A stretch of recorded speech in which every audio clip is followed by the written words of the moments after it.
Movie start होती है और हम हमारे मेन कैरेक्टर कास्का को देखते हैं जो एक रिसर्चर थी। उसका बॉयफ्रेंड भी एक साइंटिस्ट था और वो दोनों मिलकर बीज के ऊपर रिसर्च कर रहे थे। बॉयफ्रेंड अपना फोन उठा नहीं रहा था तो उसे सरप्राइज देने के लिए उसके पास वो आके वो अंदर जाकर देखती है तो किसी और के साथ वो इंटीमेट हो रहा था। इसकी वजह से वो बहुत ज्यादा डिस्टर्ब हो जाती है, उसे वो बहुत मारती है। उसे रोकने के लिए वहां पर पुलिस को बुलाना पड़ता है। अपने बीज को लेकर फिर वो घर पर आके और उसे बहुत बुरा लगता है। रिसर्च के बीज को फिर वो फ्री कर देती है। वो हार्ट ब्रोकन थी तो उसने सिटी छोड़ दी। इसके बाद पैरेलल में हम एक बिजनेस वुमन को देखते हैं जिसका नाम था एगाथा। एगाथा की फर्नीचर की कंपनी थी। उसके सेल्स तो बहुत आ रहे थे पर फिर भी प्रॉफिट हो नहीं रहा था। अपनी कंपनी को बचाने के लिए उसे एक बहुत बड़े लोन की जरूरत थी और इसी वजह से एक बैंक के एम्प्लॉय उससे बात करने के लिए आए हुए थे। बैंक एम्प्लॉय को भी पता था कि उनकी कंपनी बहुत लॉस में है और इसी वजह से वो लोन देने के लिए हिचकिचा रहा था। एगाथा फिर उसे कहती है कि मेरे ऑफिस में चलिए। वहां पर उसे एक स्पेशल वुड दिखाती है। ये एक स्पेशल कोल से बना होता है और वो डायमंड से भी कम मिलता है। एगाथा को अब इसका एक न्यू सोर्स मिल चुका था। उसके पास एक बहुत बड़ी डील भी थी 15 मिलियन डॉलर्स की। दुबई में इसे सेल करने वाली थी। इसके लिए फिर बैंक मैनेजर उसे लोन देने के लिए मान जाता है। वहां पर सिर्फ यही प्रॉब्लम थी कि जहां पर एगाथा को वुड मिला था वो लैंड अब तक उसकी थी नहीं। एगाथा की आधी कंपनी भी उसके ब्रदर की थी जिसका नाम था पैट्रिक। पैट्रिक एक एडवेंचरर था, हमेशा यहाँ वहाँ घूमता रहता था। अगर उसके पास पैसे नहीं होते थे तो लोगों से वो लोन ले लेता। आज ऐसे ही एक आदमी उसे लोन वसूल करने के लिए आया हुआ था। उसे कहता है कि तुम पर 10 मिलियन का कर्जा है। इस बात से पैट्रिक बहुत डर जाता है। उसे याद नहीं आ रहा था कि उसने लोन कब लिया था। उसके पास लोन पे करने के लिए बहुत ही कम टाइम था तो फिर वो अपनी सिस्टर को कॉल करता है। जब भी उसे किसी लोन की जरूरत पड़े तो हमेशा अपनी सिस्टर को ही कॉल करता है। नेक्स्ट सीन में हम दो फ्रेंड्स को देखते हैं। इसमें से एक का नाम था वैकस और दूसरे का नाम था जैड्रस। जो लैंड एगाथा बाय करना चाहती थी ये उन दोनों की ही थी। अगर दोनों मिलकर ये लैंड सेल नहीं करते तो एगाथा उनकी लैंड बाय नहीं करने वाली थी। वैकस की डॉटर उसके पास आती है और कहती है कि मुझे आपसे कुछ बात करनी है। वैकस कहता है कि हम बाद में बात करेंगे और उसने बात टाल दी। वो फिर जैड्रस के बेटे के साथ वहां से चली जाती है। थोड़ी देर में वहां पर एगाथा आ गए। वहां पर वो अपने साथ सिटी ऑफिशियल को भी लेकर आई थी ताकि कोई भी फ्रॉड वगैरह उसके साथ ना हो। हम फिर इसी सिटी में कास्का को आता हुआ देखते हैं। लैंड के बारे में डिस्कशंस वगैरह स्टार्ट होती है। इसी बीच में वैकस वहां से उठ जाता है क्योंकि उसे एगाथा अच्छी नहीं लगती। उसके पीछे पीछे जैड्रस भी आ गया। कहता है कि हम दोनों को लैंड सेल करनी ही पड़ेगी। उन दोनों में लड़ाई हो रही थी तभी वैकस की डॉटर वहां पर आके वो कहती कि मैं प्रेग्नेंट हूँ। वो दोनों फिर इस बात पर शांत हो जाते हैं। वैकस की डॉटर का जैड्रस के बेटे से ही अफेयर चल रहा था। वो दोनों अब शादी करने वाले थे। वैकस और जैड्रस फिर शांत हो जाते हैं और अब डिसाइड कर लेते हैं कि दोनों मिलकर ये लैंड सेल कर देंगे। वैसे भी फाइट कर कोई भी फायदा होने नहीं वाला था। जब इन पेपर्स को साइन करने वाले थे तभी सिटी ऑफिशियल कहते हैं कि जैड्रस की सिस्टर भी है, उसकी भी यहाँ पर सिग्नेचर लगेगी। जैड्रस कहता है कि वो सब कुछ छोड़कर यहाँ से चली गई है, अब वो वापस नहीं आने वाली। ये कहकर जब वो साइन करने वाले थे तभी वहाँ पर कास्का आ जाती है। वही जैड्रस की सिस्टर थी। अब वो फिर से वापस आ चुकी थी। जैड्रस कहता है कि तुम तो वापस कभी नहीं आने वाली थी। कास्का कहती है कि मैंने अपना मन अब बदल लिया है। वो काउंटर से घर की चाबी लेकर जाती है। एगाथा भी डील कंप्लीट ना होने की वजह से वहां से गुस्से में चली गई। कास्का वहां के अपने घर पर आती है। उसे अपना बॉयफ्रेंड का कॉल आता है तो उससे उसका बैग छूट जाता है। ये बैग जाकर पैट्रिक से टकरा गया जो अपनी बाइक पर था। उसका थोड़ा सा एक्सीडेंट हो जाता है। उल्टा कास्का उसी पर चिल्ला रही थी। पैट्रिक कहता है कि किसी को कोई भी चोट नहीं आई तो मैं इतना चिल्लाने की जरूरत नहीं है। वो उसके साथ फ्लर्ट करने लग गया और फिर वहां से चला जाता है। इसके बाद वो एगाथा के पास आता है। वो एगाथा को कहता है कि मुझे 10 मिलियन चाहिए। एगाथा कहती है कि इसके बदले में तुम्हें अपने 50% शेयर मुझे देने पड़ेंगे। पैट्रिक इस बात के लिए मान जाता है। एगाथा कहती है कि तुम्हें और एक काम करना पड़ेगा। यहाँ मुझे एक लैंड चाहिए और एक लड़की इसमें प्रॉब्लम बन रही है। उसके साथ तुम अफेयर करो और फिर उसे यहाँ से भगा दो। यहाँ पर कास्का के बारे में ही बात चल रही थी। पैट्रिक इस बात के लिए मान जाता है। थोड़ी देर में कास्का से मिलने के लिए उसकी ग्रैंड मदर आती है। ग्रैंड मदर उसे देखकर बहुत ही खुश थे। वो दोनों एक दूसरे को बहुत अच्छी तरीके से ग्रीट करती है। ग्रैंड मदर ने उसके लिए स्पेशल मिल्क लाया था। ये कास्का को बहुत अच्छा लगता है। दूर से जैड्रस और वैकस ये दोनों कास्का पर नजर रख रहे थे। उन्हें लग रहा था कि थोड़े दिन यहाँ पर ये रुकेगी और इसके बाद वो चली जाएगी क्योंकि उसे यहाँ पर अच्छा नहीं लगेगा। ग्रैंड मदर और कास्का को साथ में देखकर उन्हें लगता है कि शायद कास्का अब यहाँ से नहीं जाएगी। कास्का ने ग्रैंड मदर को सब कुछ बताया। ग्रैंड मदर कहती है कि अब तुम्हारा आगे का क्या प्लान है। कास्का कहती है कि यहाँ पर मैं बी हाइव्स क्रिएट करूंगी। इस पर वो रिसर्च भी कर सकेगी और एक टॉप क्लास फैसिलिटी होगी। ग्रैंडमा उससे पूछती है कि ये सब तुम करोगी कहाँ पर। कास्का कहती है कि यही मेरे हाउस में करूंगी। ग्रैंडमा कहती है कि जगह इनफ नहीं होगी, वो उसे अपना खुद का घर दे देती है और कहती है कि तुम इस जगह पर ये सब बना सकती हो। कास्का को ये सब सुनकर बहुत अच्छा लगता है। रात में बाहर तूफान आया हुआ था, बहुत बारिश गिर रही थी। कास्का बाहर देखती है तो पैट्रिक वहाँ पर टेंट लगाने की कोशिश कर रहा था। कास्का बाहर गई और कहती है कि ये प्राइवेट प्रॉपर्टी है, तुम यहाँ पर टेंट नहीं लगा सकते। पैट्रिक बहुत ज्यादा स्ट्रगल कर रहा था। उसे कहती है कि तुम्हें अंदर रहना चाहिए या इस तूफान में तुम रह नहीं पाओगे। पैट्रिक कहता है कि मैं बहुत सारे माउंटेन चढ़ कर आया हूँ, मुझे इस तरीके की तूफानों की आदत है। कास्का कहती है कि यहाँ पर बेयर्स रहते हैं और वो भी 12, वो तुम्हें जिंदा खा जाएंगे। पैट्रिक फिर डर जाता है और उसके साथ घर में अंदर आ जाता है। कास्का ने कहा कि तुम्हें अपने कपड़े निकाल लेने चाहिए, वो भीगा हुआ था। पैट्रिक को लगता है कि कास्का उसमें इंटरेस्टेड है, वो फिर अपने सारे कपड़े निकाल देता है। कास्का इस बात पर सिर्फ हंस देती है और उसके लिए कपड़े लेकर आती है। बाद में कास्का उसे कहती है कि अपनी सारी गंदी चीजें लेकर मॉर्निंग में यहाँ से चले जाना। पैट्रिक कहता है कि यहाँ से जाने के लिए मेरे पास कुछ भी नहीं है, वो इसी टाउन में रहकर कोई होटल ढूंढेगा। रात वो यहीं पर बिताने वाला था तो कास्का कहती है कि बाहर जाकर वुड्स लेकर आओ। वो जब वुड लेने के लिए गया तो देखता है कि वैकस और जेड्रस एक कास्का की बी हाइव्स चुरा कर लेकर जा रहे थे ताकि वो यहाँ पर बिजनेस ना कर पाए। पैट्रिक ये देख लेता है और उन्हें यहाँ से भगा लेता है। इसमें कास्का के बी हाइव टूट गए थे। कास्का जब ये देखती है तो इस बात पर बहुत गुस्सा हो जाती है। गुस्से में पैट्रिक को यहाँ से निकाल देती है। रास्ते में उसे एक बहुत बड़ी गोट दिखी है, ये पैट्रिक को इंजोर कर देती है। इसके बाद फिर वो हॉस्पिटल में आ गया। हॉस्पिटल की डॉक्टर उसके साथ फ्लर्ट कर रही थी। पैट्रिक रियलाइज करता है और जल्दी से वहां से निकल जाता है। इसके पीछे हम देखते हैं कि एक आदमी उससे पैसे लेने के लिए उसे ढूंढ रहा था। वैकस और जैड्रस सोच रहे थे कि कास्का अब यहाँ से कैसे जाएगी। उन्हें एक आइडिया आता है कि यहाँ के अगर किसी लड़के से वो प्यार करती है और अगर उस लड़के ने उसे धोखा दे दिया तो वहां से वो भाग जाएगी। वो फिर इस लड़के को ढूंढने की कोशिश स्टार्ट कर देते हैं। वो अलग अलग लड़कों की इंटरव्यू ले रहे थे पर उन्हें कोई भी पसंद नहीं आता। कास्का ने टाउन के बहुत सारे लड़कों को ऑलरेडी रिजेक्ट किया हुआ था। इसके बारे में पैट्रिक को पता चलता है। पैट्रिक जाकर उनसे बात करता है और कहता है कि तुम लोगों का काम मैं कर सकता हूँ। उनसे भी वो डील कर लेता है। कहता है कि मुझे कास्का के ऊपर सारी इन्फॉर्मेशन चाहिए। पहले तो जैड्रस इसके लिए मना कर रहा था पर वैकस फिर उसे मना लेता है। सब मिलकर फिर एक प्लान बनाते हैं। अगले दिन कास्का अपने बी हाइव्स के लिए वुड ढूंढ रही थी। रात में उसकी छत भी लीक होने लग गई थी तो इसके लिए भी उसे वुड की जरूरत पड़ने वाली थी। वो अलग अलग जगह पर जाती है पर कोई भी उसे हेल्प नहीं कर रहा था। वो सब लोग कह रहे थे कि सारा वुड हमने ऑलरेडी सेल कर दिया है। ये वुड वैकस और जैड्रस ने मिलकर ही बाय किया था ताकि कास्का को हेल्प हो ना सके। जब कास्का घर पर आती है तो पैट्रिक उसके लिए बी हाइव्स लेकर आया था। कास्का को देखकर बहुत अच्छा लगता है पर उसे पूछती है कि तुमने ये सब लाया कहाँ से। पैट्रिक कहता है कि मैं कुछ भी कर सकता हूँ, मैं खुद एक बहुत ही अच्छा कारपेंटर हूँ। कास्का इम्प्रेस तो थी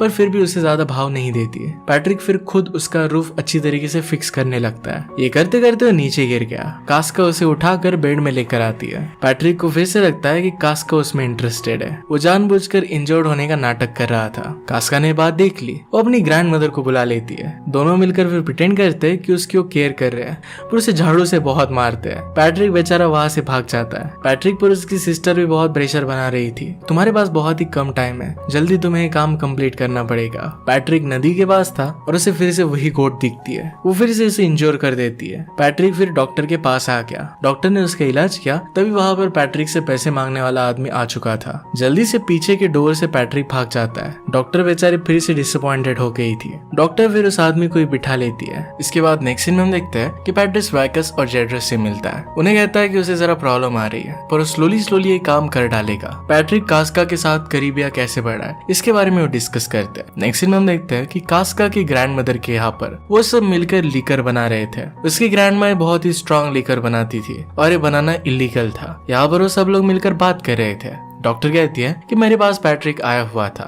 कास्का को लगता है कि शायद डॉक्टर और पैट्रिक के बीच में कुछ हुआ और इस वजह से वो जरा अपसेट हो जाती है। वो कहती है कि अब मुझे किसी भी आदमी को डेट नहीं करना है। डॉक्टर कहती है कि पैट्रिक के जाने के बाद और एक आदमी आया था, वो एक असली मर्द था। कास्का फिर समझ जाती है कि डॉक्टर और पैट्रिक के बीच में कुछ भी हुआ नहीं था। थोड़ी देर में वहां पर पैट्रिक सिटी ऑफिशियल्स के साथ पहुंच जाता है। अगर वो अंदर आता है तो कास्का की ग्रैंड मदर को जेल भी हो सकती है क्योंकि लीकर इस तरीके से बनाना इलीगल था। इसी वजह से उन्हें वो बाहर ही रुकाते हैं। कास्का के पास कोई ऑप्शन नहीं रहता और वो कहती कि पैट्रिक मेरे साथ रुक सकता है। यह सब पैट्रिक का प्लान ही था। पैट्रिक कास्का के घर पर आकर उसे कहता है कि तुम्हें अब फाइनली मुझे घर पर रहने देना ही पड़ेगा। कास्का कहती कि मैं तुम्हें ऐसे ही नहीं रहने दूंगी, तुम्हें यहाँ पर काम भी करने पड़ेंगे। पैट्रिक कास्का को पूछता है कि तुम यहाँ पर क्या बिजनेस करना चाहती हो। कास्का उसे सारी डिटेल्स देती है। इसके बाद उसे लकड़ियां तोड़ने के लिए कहती है। पैट्रिक को उतना ज्यादा अच्छा आता नहीं था। ये देखकर कास्का उस पर हंस रही थी। जैसे वो वहां से चली जाती है वैसे वैकस और जैड्रस अपने आदमी लेकर वहां पर पहुंच जाते हैं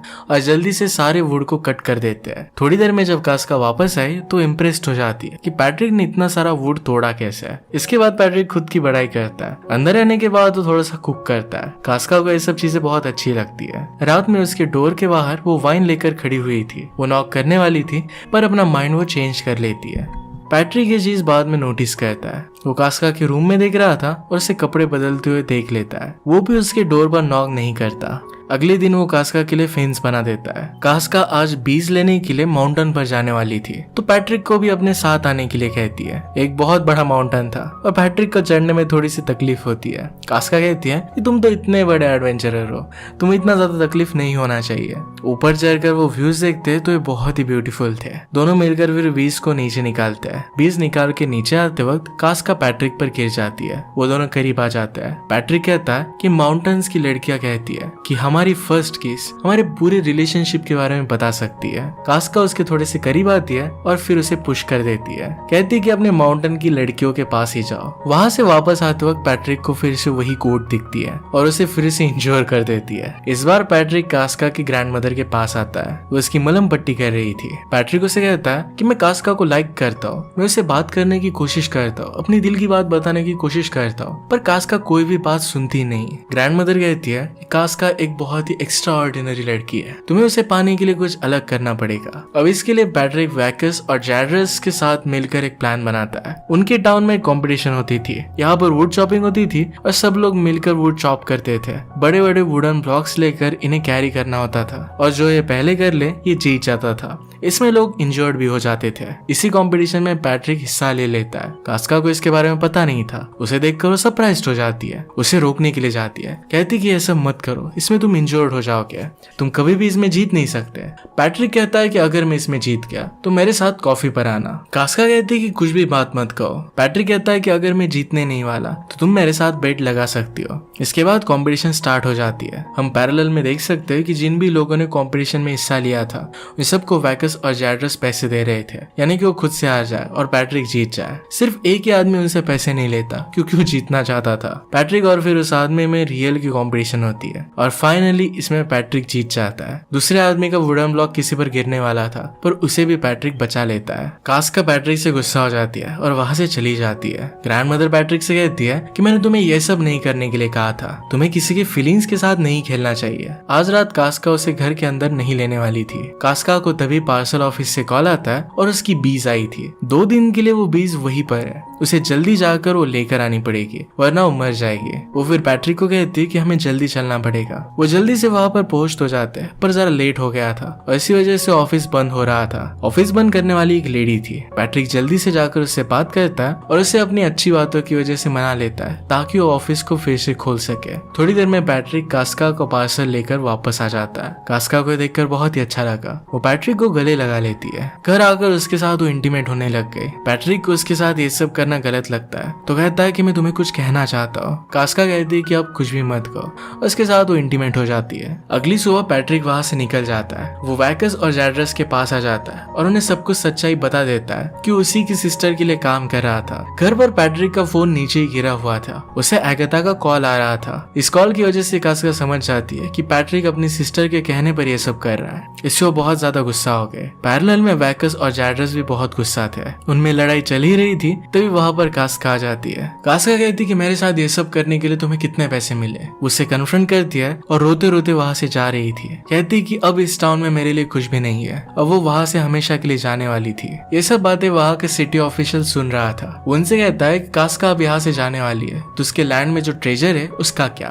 उन सबको ट्रेजर के बारे में कुछ भी पता नहीं था। ये बात सिर्फ एगाथा ही जानती थी कि वहां का वुड ट्रेजर के बराबर है। वो फिर सिटी ऑफिशियल से सब कुछ उगलवा लेते हैं कि एक्चुअल में यहाँ पर चल क्या रहा है। अब इस वुड का पूरा कंट्रोल लेने का सब मिलकर एक प्लान बनाते हैं। वहां पर कास्का की ग्रैंड मदर भी थी। पैट्रिक उन्हें सॉरी कहता है। वो कहता है कि सारे गुंडे वगैरह ये सब मेरी सिस्टर ने मेरे पीछे लगाए थे ताकि उसका काम वो कर सके। वो भी अपनी सिस्टर के खिलाफ था। वो उन्हें सॉरी कहता है कास्का के साथ ये सब करने के लिए। अब वो एक्चुअल में कास्का से प्यार करने लग गया। उसे वो धोखा नहीं देना चाहता था। पैरेलल में हम देखते हैं कि डॉक्टर और जो गुंडा पैट्रिक के पीछे था उन दोनों के बीच में अफेयर हो जाता है। उसे जाकर कन्फ्रंट करते हैं। वो गुंडा फिर एगाथा के पास जाता है और कहता है कि काम अब कंप्लीट होने वाला है। इसके बाद हम देखते हैं कि वो सब मिलकर एगाथा के साथ मीटिंग करते हैं। उसे फाइनली कह देते हैं कि अब लैंड वो सेल करने वाले हैं। पैट्रिक फिर एगाथा से अपने 50% शेयर सेल कर पैसे ले लेता है। ये सारे पैसे वो कास्का की बी हाइव बनाने के लिए इन्वेस्ट करते हैं। जैड्रस कास्का को आकर सॉरी कहता है और वो फिर से फैमिली बन जाते हैं। इसके बाद नेक्स्ट सीन में हम देखते हैं कि एगाथा बैंक एम्प्लॉय को लैंड दिखाने के लिए आई हुई थी। वहां पर पैट्रिक पहुंच जाता है। पैट्रिक कहता है कि वैकस, जैड्रस और मैं मिलकर अब हमारी वुड की कंपनी स्टार्ट कर रही है। हम हमारा खुद का फर्नीचर दुबई के क्लाइंट को सेल करेंगे। एगाथा के पास कुछ भी नहीं है। बैंक अब ये सब बिजनेस करने के लिए डायरेक्टली पैट्रिक को ही लोन देने वाली थी। पैट्रिक ने ऑलरेडी दुबई के क्लाइंट के साथ बात कर डील फाइनलाइज कर ली थी। सब लोग अब बहुत ही खुश थे। नेक्स्ट सीन में हम देखते हैं कि जैड्रस के बेटे और वैकस की बेटी की शादी हो जाती है। कास्का को भी अब पता था कि पैट्रिक ने उसके लिए सब कुछ किया है। वो फिर उसके पास आता है। वो कहता है कि मेरे पास इस टाउन में रहने के लिए जगह नहीं है, क्या कोई जगह तुम्हें पता है? कास्का कहती है कि क्या तुम यहाँ पर सिर्फ थोड़े दिनों के लिए रुकोगे या फिर ज्यादा रुकने का भी कुछ प्लान है? पैट्रिक कहता है कि मैं हमेशा अब तुम्हारे साथ ही रहना चाहता हूँ। कास्का फिर उसे माफ कर देती है। वो दोनों एक दूसरे को किस करते हैं और अब एक दूसरे के साथ है। फाइनली उन दोनों के डांस के साथ ही मूवी एंड होती है। अगर आपको एक्सप्लेनेशन अच्छा लगता है तो प्लीज लाइक और कमेंट जरूर कर दीजिएगा। मैं बहुत सारी मूवीज लेकर आते रहता हूँ, तो प्लीज चैनल को सब्सक्राइब कर दीजिए और बेल नोटिफिकेशन आइकन दबाना मत भूलिएगा। हम फिर से मिलेंगे और एक नए मूवी के साथ। तब तक के लिए थैंक यू और आप अपने आप का ख्याल रखिए।